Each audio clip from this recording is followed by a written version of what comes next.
D'abord, merci beaucoup de me permettre de parler ce soir et d'être avec vous. J'ai moi aussi un témoignage à donner. Je n'ai pas voulu le faire sur le moment puisque j'allais parler de toute façon. Moi, je suis de la première promotion de l'EPA, donc la plus ancienne, hein, les fondations en fait. On a posé les premières bases, si je puis dire, de l'EPA avec Nicole.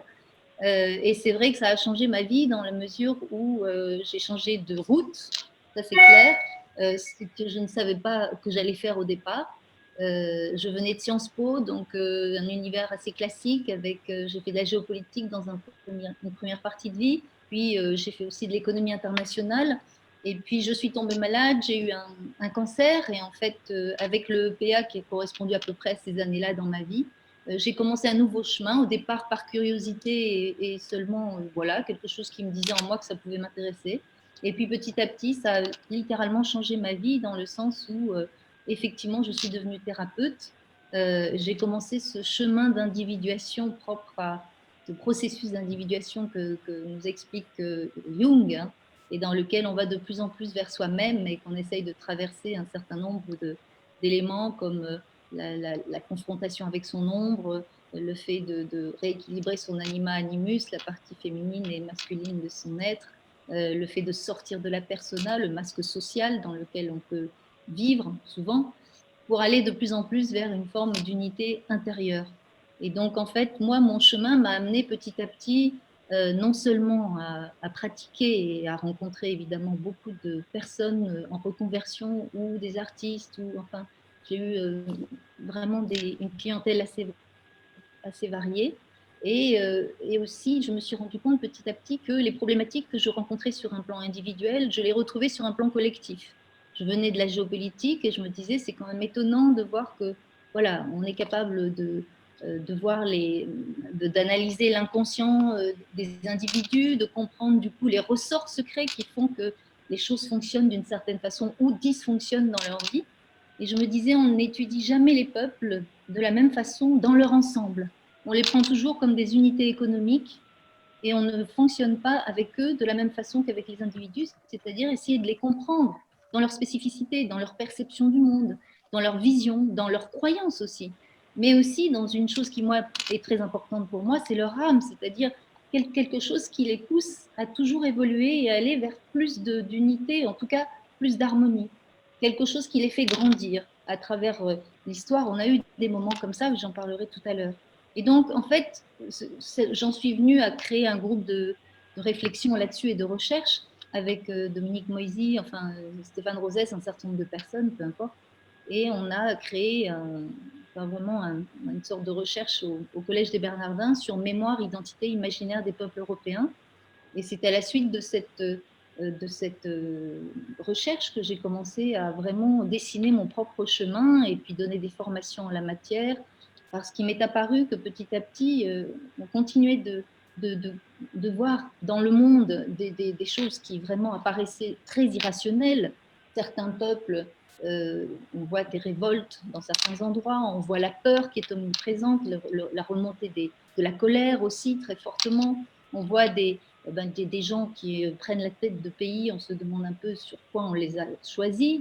Par exemple, un Trump, pour nous, en tout cas français, il nous paraît très surprenant d'avoir été élu et d'avoir la popularité qu'il a aujourd'hui.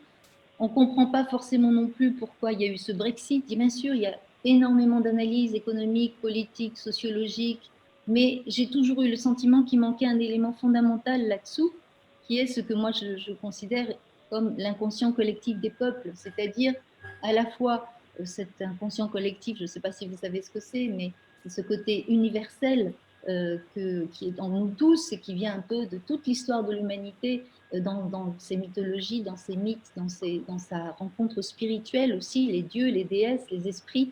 Et tout ça, on l'a dans nos structures cérébrales de manière naturelle, donc c'est quelque chose qui est universel et que nous partageons tous. Et en même temps, dans la spécificité, parce que chaque peuple et chaque nation s'est construite d'une certaine façon et dans un espace géographique spécifique. Et du coup, à cause de ça et des influences qu'il y a eu, même s'il y a eu énormément de mélange de populations, il y a des traits caractéristiques qui ressortent. Il y a un inconscient qui est propre à un pays et qui explique sa façon de réagir et sa façon d'être et de faire. Et c'est ça que moi j'ai voulu observer, essayer d'analyser notamment dans mon livre, pour comprendre les situations d'aujourd'hui.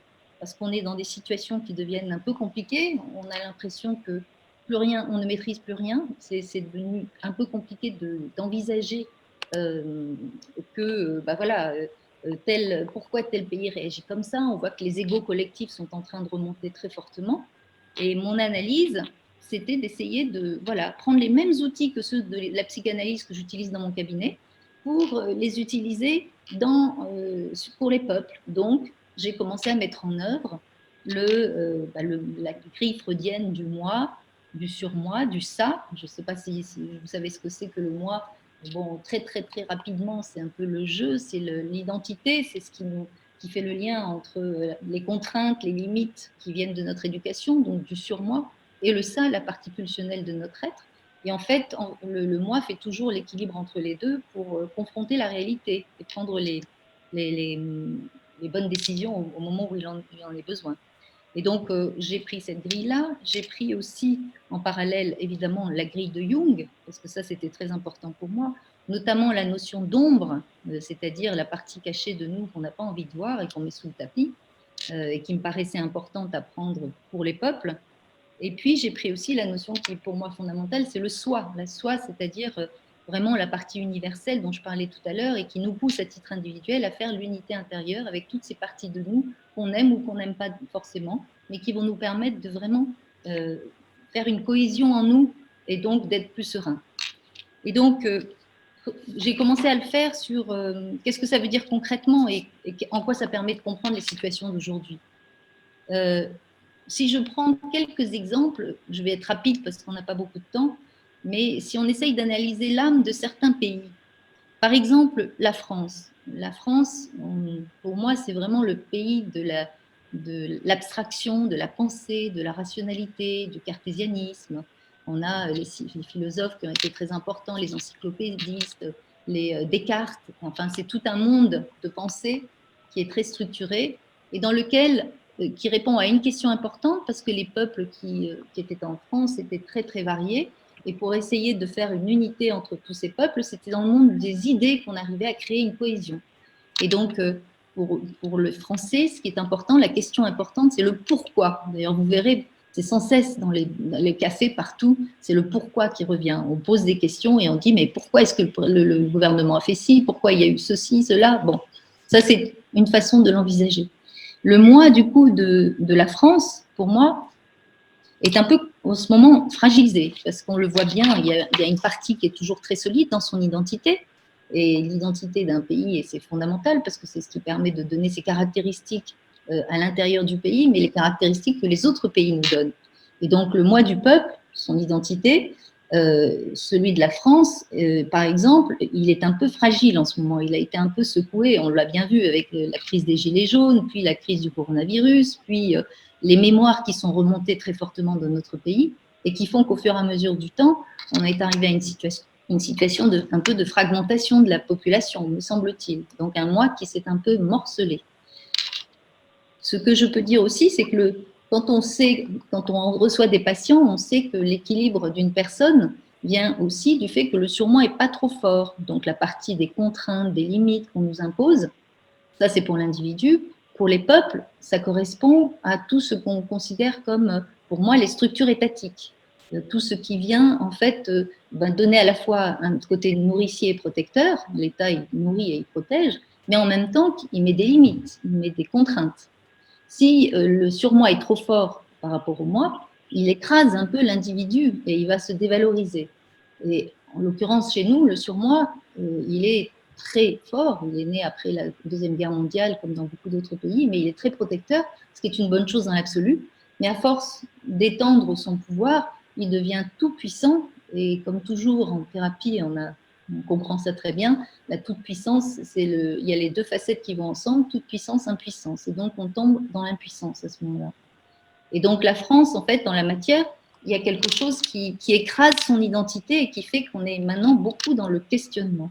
Ce que je peux dire, c'est que le ça, alors ce qu'on appelle le ça, qui sont donc les aspects pulsionnels pour les individus, pour les peuples, c'est en revanche le côté, les révoltes, les rébellions, mais aussi les mouvements spontanés qui font que les gens sont dans la rue ou se mettent ensemble pour défendre quelque chose. Par exemple, le ça, pour moi, c'est vraiment ce qui s'est passé au moment de la manifestation après les attentats terroristes de Charlie Hebdo. Ça faisait partie de ça. Parce que moi, il y avait un mouvement, il y a une sorte de mouvement ensemble pour défendre les valeurs de la République et de la liberté.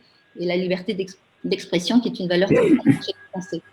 Donc ça, c'est des éléments qui, chaque fois, le ça, il est spécifique à chacun des pays.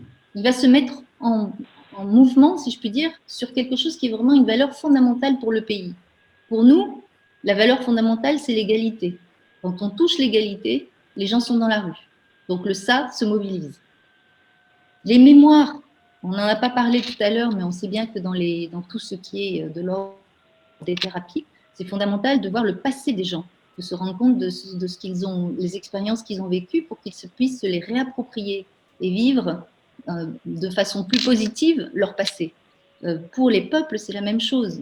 Les mémoires, c'est leur histoire, tout ce qui touche à l'histoire du pays.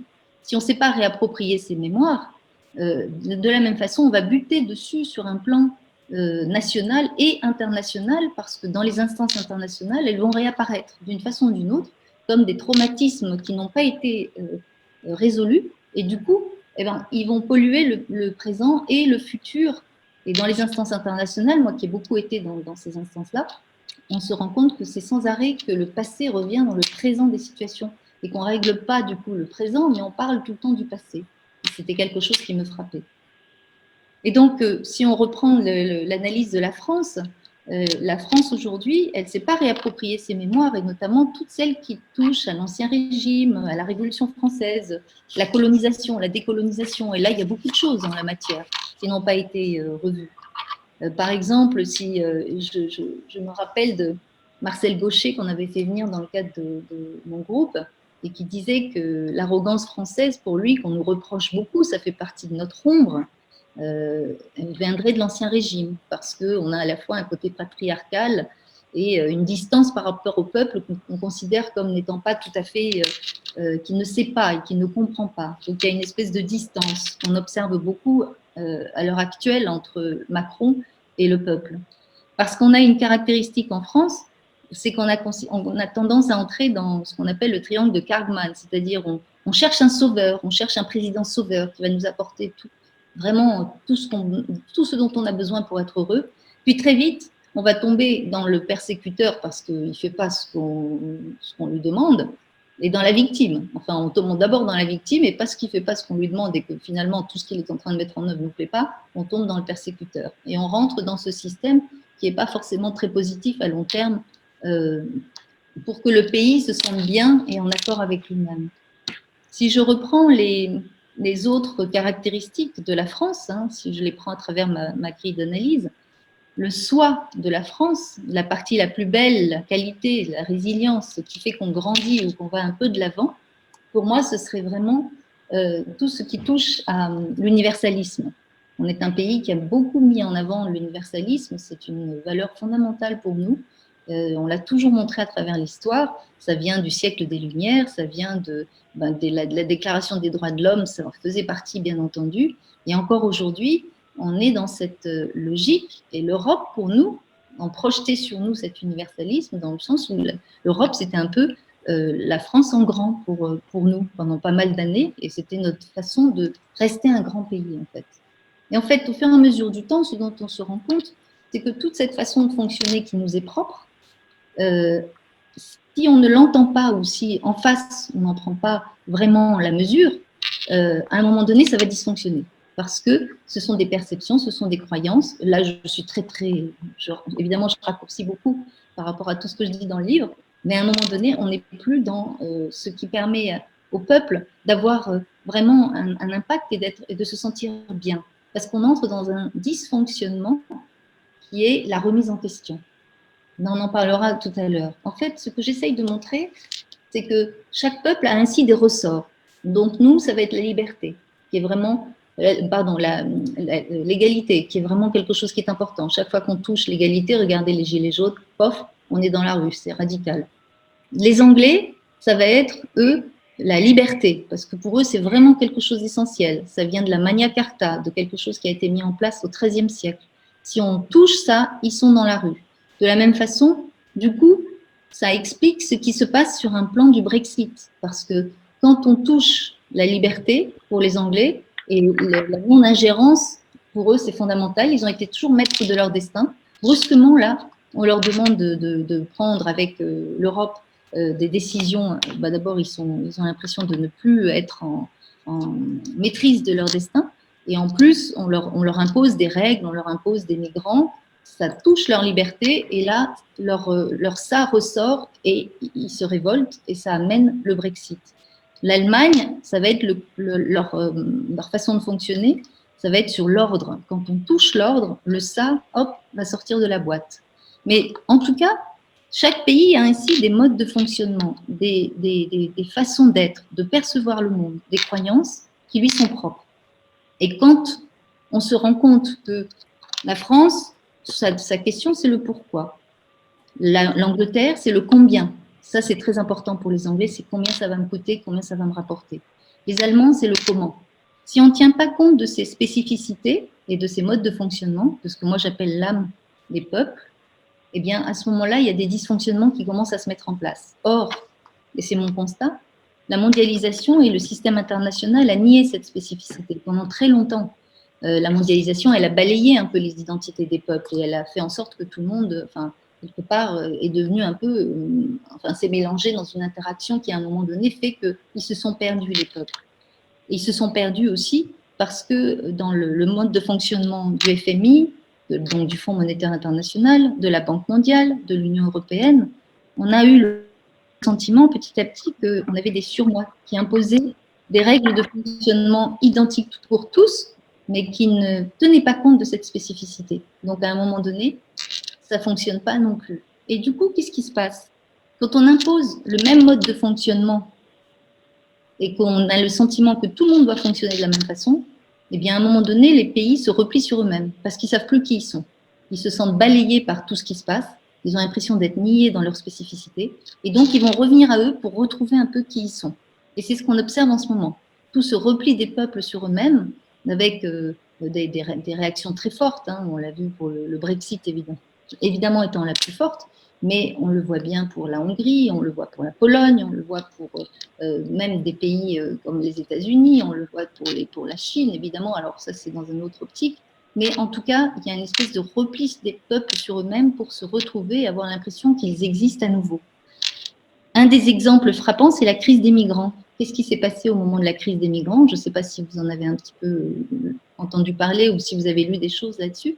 Mais dans la crise des migrants, c'est l'Allemagne qui a décidé d'une façon un peu unilatérale, Merkel, de faire en sorte qu'on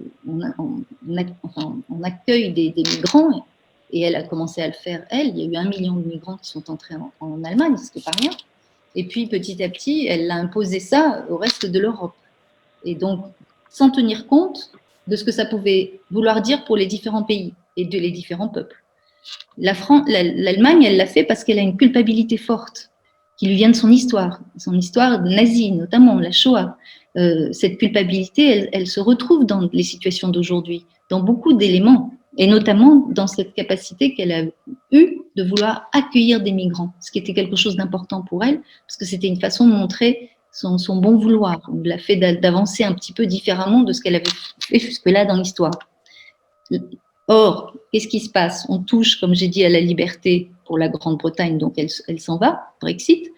Mais pour les pays de l'Est, on touche aussi au fait que ces pays ont été fermés à l'influence des autres pendant très très longtemps et pendant toute la période de l'Union soviétique. Et puis brusquement, on leur demande d'accueillir des migrants chez eux. C'est totalement impossible pour eux. Ça ne va pas dans le sens de leur souveraineté, alors qu'ils viennent à peine de l'acquérir. Donc, ce que je sous-entends, c'est que chacune des situations actuelles, il y a des soubassements inconscients. Je les décris évidemment beaucoup plus longuement dans le livre, mais c'est juste comprendre qu'il y a un inconscient des peuples et que quand on touche cet inconscient des peuples, on les fait réagir d'une manière très très forte. Et du coup, on implique et on impose, les choses se mettent en place différemment et il y a un dysfonctionnement qui se met en place avec ce repli sur soi des peuples. Et dans ce repli sur soi des peuples, comme on va rester dans son mode de fonctionnement à soi, à un moment donné, ça dysfonctionne, c'est exactement comme pour un individu, et on va aller vers des choses qui vont devenir négatives pour notre propre pays. Par exemple, la France, à force d'être dans le pourquoi et dans la remise en question, elle en arrive à un doute tel qu'elle se paralyse elle-même, et on en arrive à un système qui fait qu'on tourne un peu en boucle depuis quelque temps, on n'arrive plus à sortir quelque chose. Or, on était le pays de la vision. Et là, on n'a plus de vision, on a du mal à l'imposer, rien que pour nous déjà, mais alors pour le reste du monde, on n'existe plus. Alors que c'est grâce à nous que l'Union européenne avait été créée au départ.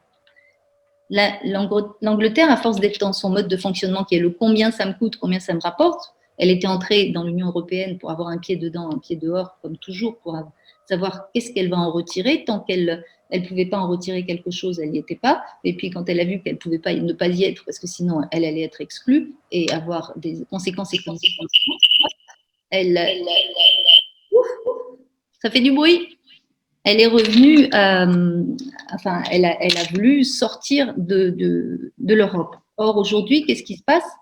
Un pays qui avait une grande solidité de son moi, justement, c'est un moi très solide, l'Angleterre, elle est en train, ou elle risque d'imploser, avec une Écosse qui veut rester européenne, avec une Irlande qui a eu pendant très longtemps des gros problèmes, comme vous savez, en Irlande du Nord, et là on risque d'ouvrir la boîte de Pandore de quelque chose qui va faire ressortir des éléments qui risquent d'être dangereux pour pas seulement l'Angleterre, mais l'Europe. Et donc, systématiquement, quand on pousse une logique qui n'est pas celle de la spécificité des peuples, mais qu'on impose des modes de fonctionnement à tous, ça dysfonctionne.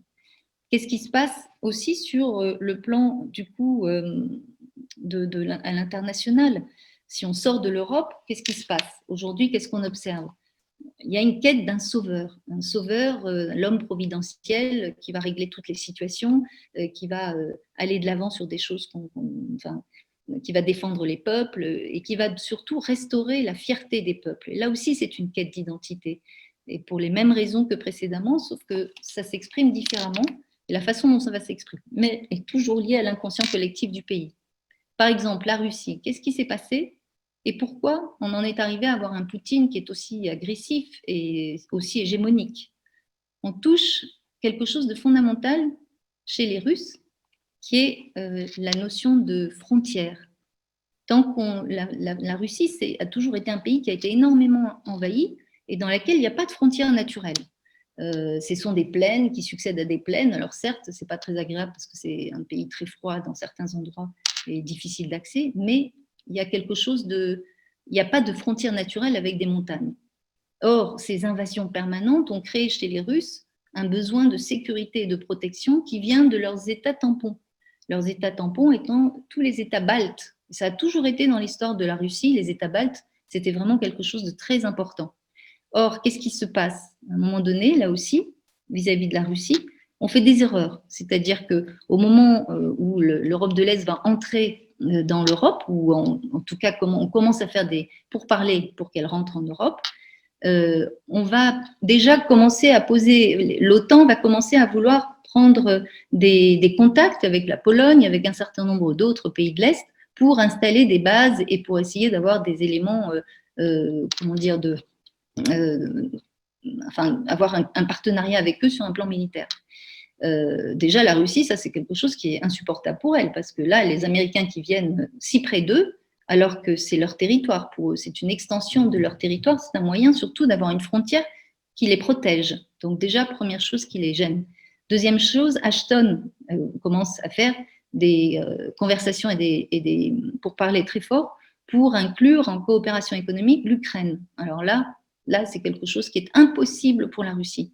J'ai un de mes amis qui était dans la délégation qui était en Russie au moment où Poutine a appris que la personne qui s'occupe des affaires étrangères de l'Union européenne, qui est Ashton, commençait à faire des pourparlers et commençait donc à vouloir faire en sorte que l'Ukraine rentre vraiment en coopération économique avec l'Union européenne. Et il était là à ce moment-là et il m'a expliqué que Poutine est devenu vert de rage. Et alors que finalement, jusque-là, il avait été plutôt en direction de l'Europe, hop, il a basculé de l'autre côté et maintenant il se tourne vers la Chine. Ce qui est toujours le cas quand la Russie étant entre les deux mondes, hein, Europe et Asie, quand elle est déçue d'un côté, elle part de l'autre. Bon, et donc on voit aujourd'hui qu'il y a beaucoup de coopération entre la Chine et la Russie qui se mettent en place. Et en revanche, l'attitude de la Russie par rapport à l'Europe est compliquée parce qu'au fur et à mesure du temps, elle est en train d'essayer en fait de la détruire, hein, clairement, parce qu'il l'a vraiment ressenti comme une humiliation. Si on prend un autre pays comme la Chine, alors évidemment tout ça je le fais très très rapidement, donc j'espère que vous suivez parce que c'est pas facile quand on n'a pas les bases. Dans mon livre, c'est évidemment explicité de manière beaucoup plus large. Mais quand on voit la Chine, qu'est-ce qui se passe pour que la Chine devienne aussi prééminente et a tellement besoin d'exister qu'elle est en train de devenir, moi j'appelle ça prédateur en fait, hein. Avec la route de la soie, vous avez probablement vu un petit peu, vous avez dû voir aussi du côté de... Ils sont en train de faire toute une négociation, enfin ce qui a déjà abouti, avec tout un accord commercial sur l'autre partie, sur l'Asie du Sud-Est, hein. Ils ont réussi donc un axe à la fois vertical et un axe horizontal de commerce, qui est très en leur faveur, évidemment. Et la Chine, elle réagit, à mon sens, à quelque chose qui était toujours en dessous aussi, dans son inconscient, qui a été l'humiliation. Je ne sais pas si vous connaissez un tout petit peu l'histoire de la Chine, mais la Chine était un grand empire très central qui considérait qu'il était le centre de la civilisation. Et puis au 19e siècle, crac, les Européens commencent à s'intéresser à ce pays, et puis le Japon aussi, et puis les États-Unis aussi, enfin bon, et la Russie aussi. Bref, petit à petit, on commence à essayer de leur extorquer des concessions et des avantages, et notamment avec la guerre de l'opium. Fameuse guerre de l'opium qui a eu beaucoup de répercussions alors que l'empereur de Chine n'en voulait pas de l'opium, il a été obligé de l'accepter parce qu'au fur et à mesure, il y avait des offensives françaises ou anglaises ou internationales qui faisaient qu'ils ont été obligés de faire beaucoup de concessions. Dans les concessions, il y a eu notamment évidemment Hong Kong, hein, qui a été concédé aux Anglais, mais il y a eu énormément d'autres choses, et notamment un principe d'extraterritorialité pour les étrangers qui s'installaient, qui était une honte pour les Chinois parce qu'ils ne dépendaient pas d'eux. Ils étaient sur leur territoire, mais ils n'obéissaient pas à leurs règles, ce qui est quand même quelque chose d'assez rude. Or, la Chine, il y a une chose qui est très importante pour elle, c'est de ne pas perdre la face.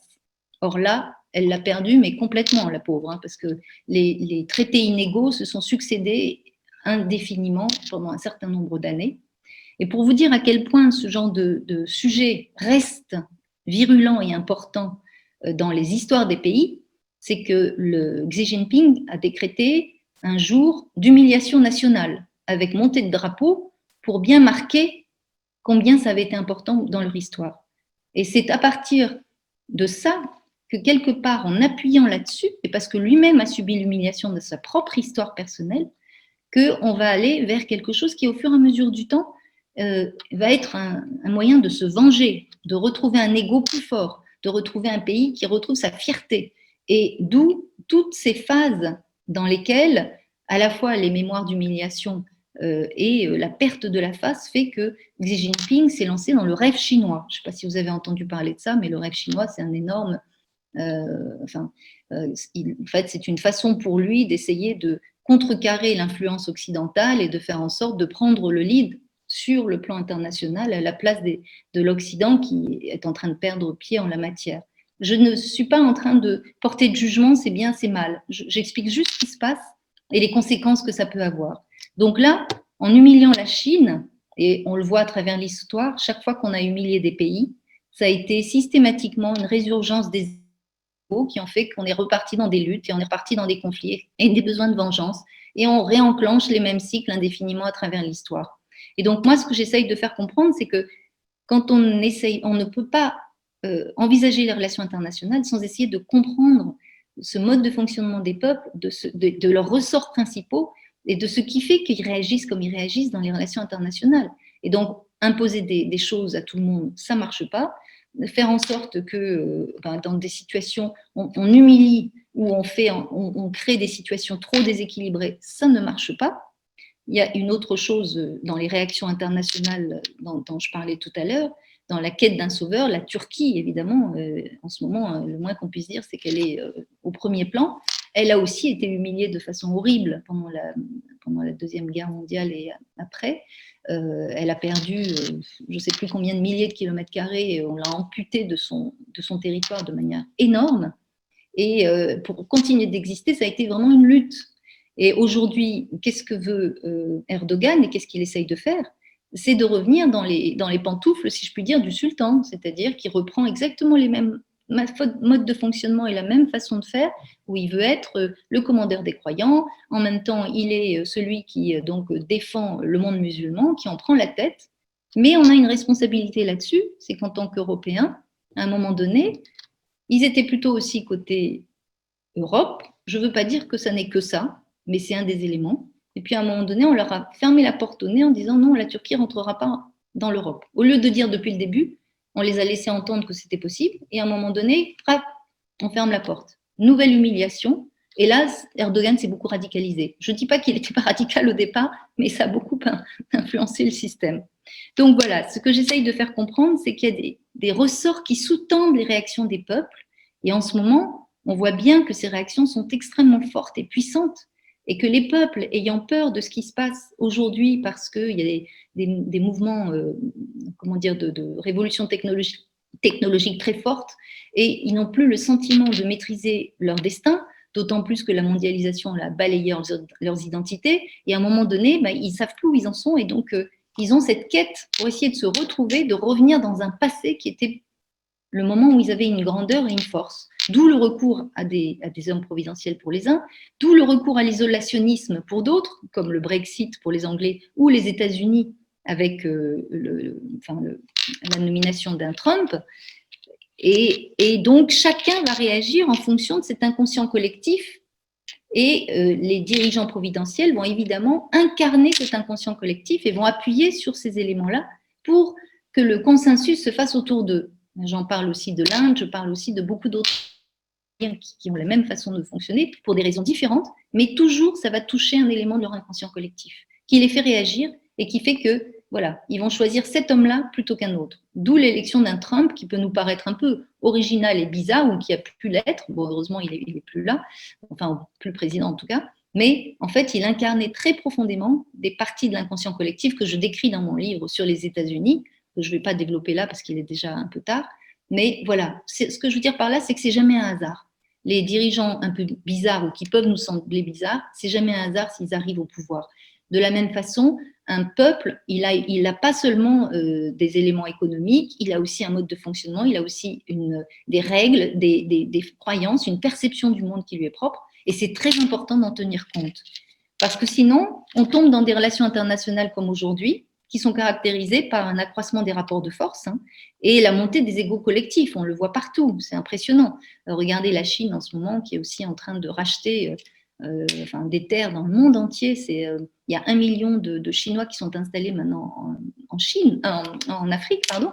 Et elle est en train de coloniser le monde. Et à chaque fois, c'est dans un système de prédation, c'est-à-dire qu'elle fournit les infrastructures, soi-disant, n'est-ce pas, elle aide les peuples, mais en fait, au moment où les peuples ne peuvent pas rembourser, elle récupère le gâteau. Elle reprend du coup les infrastructures et les choses lui appartiennent. D'où le port de Grèce, vous savez, du Pirée, qui appartient maintenant aux Chinois.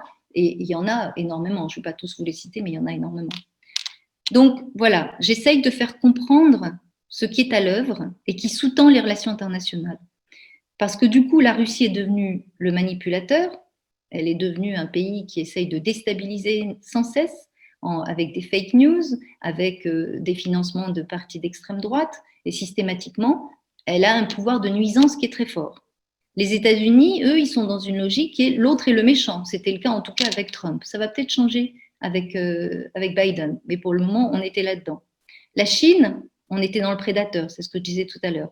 Et l'Europe, on est dans le chacun pour soi, parce qu'on est retombé dans une désunion dans laquelle, malheureusement, qui fait partie de notre histoire, parce qu'elle a déjà existé, et même si la communauté européenne a réussi pendant 40 ans à maintenir un semblant d'unité, on voit bien qu'aujourd'hui, ça tiraille très très fort, parce que même sur le coronavirus, on a eu du mal à avoir une réaction commune, et malgré tout, il y a des choses très positives qui apparaissent aussi en solidarité. Et donc, à quoi ça sert tout ça? Pourquoi j'écris ce livre et qu'est-ce que j'essaye quelles sont les pistes de réflexion ou de solutions vers lesquels moi j'aimerais qu'on aille, ou en tout cas lesquels j'ai l'impression que, comme avec un patient, qu'est-ce qu'on peut donner comme élément qui ouvre un peu la perspective, parce qu'on a toujours l'impression de subir ce qui se passe, alors qu'en fait, on est maître de son propre destin et qu'on n'est jamais impuissant, que chacun de nous a un rôle pour que les choses changent. On n'est pas séparés, on le sait. On a des façons on a des interactions entre plein de niveaux différents, mais un individu, il appartient à une famille, il appartient aussi à un pays, puis il appartient aussi à une Europe quand on est européen, mais aussi à un monde et aussi à un collectif beaucoup plus grand qui est la planète. Et tous ces niveaux d'interaction fonctionnent tout le temps dans les deux sens. Donc on a une interaction en tant qu'individu sur ce qui se passe dans le monde, comme le monde sur nous. C'est dans les deux sens.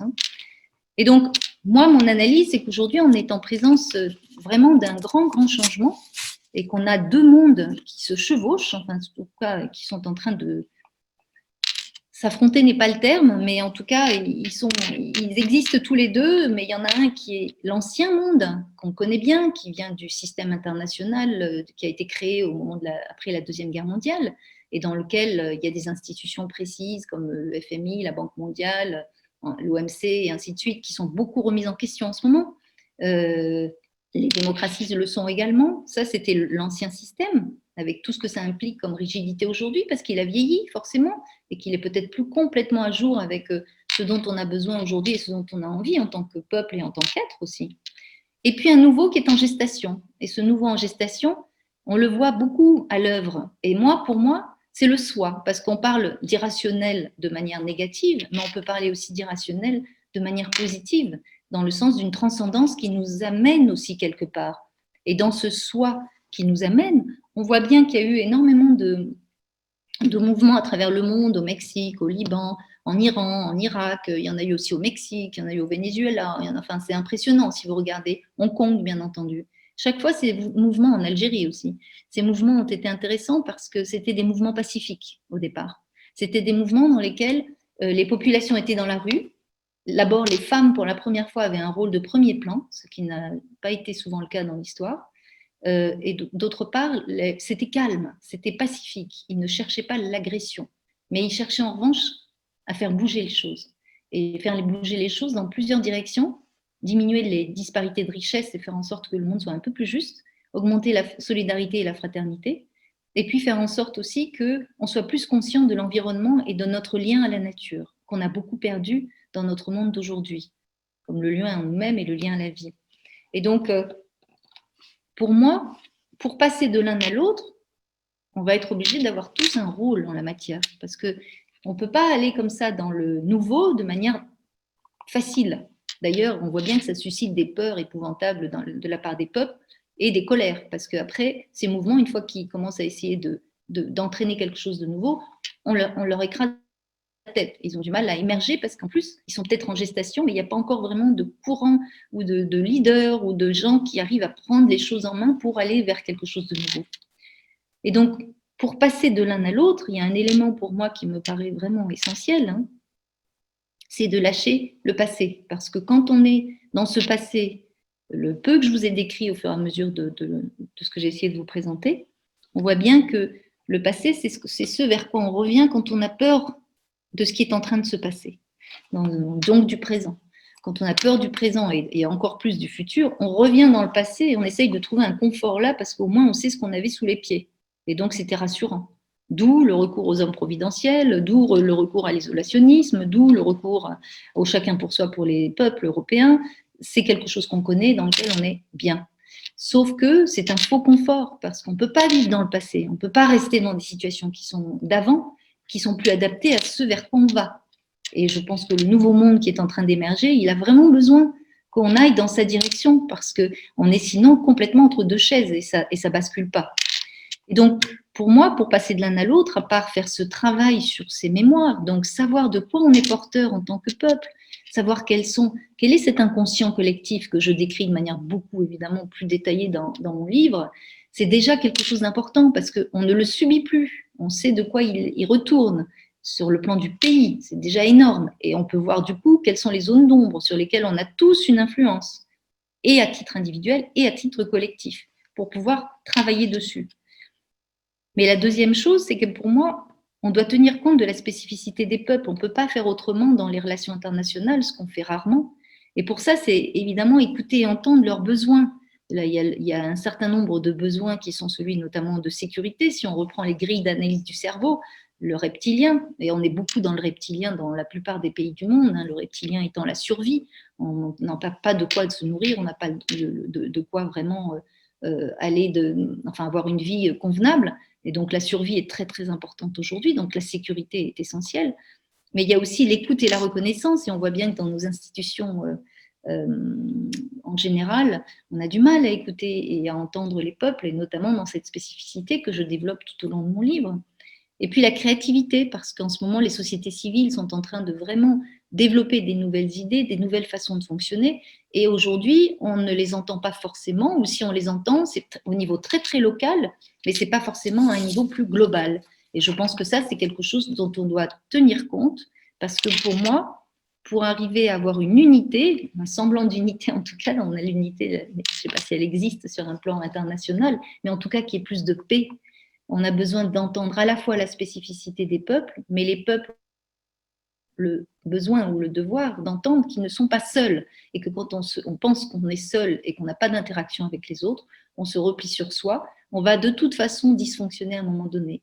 Et leur responsabilité, et ça c'est tous à titre individuel et collectif, c'est d'accepter les interactions qu'il y a entre nous. Et ces interactions, elles sont très importantes parce que c'est elles qui font qu'il y a une solidarité, il y a aussi une entraide, parce qu'on vient combler le manque de l'autre. La solidarité se met toujours en place sur la reconnaissance de sa faiblesse, jamais sur sa force, qui entraîne les égos collectifs très très rigides et qui ont envie que d'une chose, c'est quelque part de s'affronter et de montrer leur puissance. Donc, pour moi, c'est vraiment essentiel qu'on n'oublie pas ces interactions entre nous, et dans ces interactions, il y a aussi la notion de terre-patrie, c'est le bien commun. On est dans des logiques très individualistes aujourd'hui, à titre individuel comme à titre collectif, et on oublie qu'on a des intérêts communs, on a des choses qui aujourd'hui sont vraiment collectives, c'est-à-dire qu'on l'a bien vu pour le corona, je sache, il ne s'est pas arrêté aux frontières, on a tous ce besoin ensemble, contrer un certain nombre de menaces. Et les menaces, on les connaît. Il y a l'environnement qui pose un problème aujourd'hui parce qu'on l'a beaucoup abîmé. C'est évidemment l'aspect santé. C'est aussi le terrorisme. Enfin, on a un certain nombre de grands thèmes comme ça qui sont collectifs et sur lesquels on a tous à œuvrer pour que ça change. Et pour moi, c'est très important cette notion-là parce que sans ce bien commun, cette notion de bien commun, on ne se responsabilise pas dans sa prise en charge à soi. Je fais ma part, même si elle est petite, j'en fais quand même une. Et j'entre dans quelque chose qui fait que cette logique d'interaction et de non-séparativité, eh bien, je la mets en œuvre à mon niveau et pour l'ensemble du monde. Et c'est quand même considérable. Et ça nous permet du coup de sortir de cette idée qu'on a souvent d'être impuissant. Moi, j'entends toute la journée, je donne des formations en entreprise, et toute la journée, j'entends des gens qui disent qu'ils se sentent impuissants face à la situation internationale, c'est horrible, ça ne bouge pas, c'est ceci, c'est cela. Mais on est partie prenante de ce qui se passe. Et on a un rôle à jouer, chacun de nous, par rapport à ces situations, pour qu'elles évoluent dans un sens qui nous paraît plus juste. Gandhi disait soyez le changement que vous voulez voir dans le monde. Mais ça a un sens. C'est qu'à partir du moment où on se permet soi-même de changer, de regarder cet inconscient collectif dont on est porteur, de voir en quoi on peut améliorer les choses déjà à son niveau, que si les peuples faisaient aussi un petit peu ce nettoyage, si je puis dire, voulaient bien regarder leur passé pour éviter de répéter des mémoires indéfiniment comme à titre individuel, on aurait déjà beaucoup avancé et on se permettrait peut-être, du coup, de lâcher le contrôle pour sortir de ces situations dans lesquelles ces égos collectifs deviennent de plus en plus durs, sont certes peut-être rassurants pour les peuples et en même temps terriblement inquiétants pour la liberté et pour la possibilité d'avoir quelque chose de plus pacifique et paisible dans le monde. Et moi, c'est l'objectif de mon livre, c'est évidemment d'essayer de dessiner un autre chemin que celui que l'on peut voir aujourd'hui et qui inquiète tout le monde. Voilà, c'est ce que je voulais dire ce soir à partir de ce livre, qui s'appelle donc « Quand l'irrationnel souffle sur le monde ».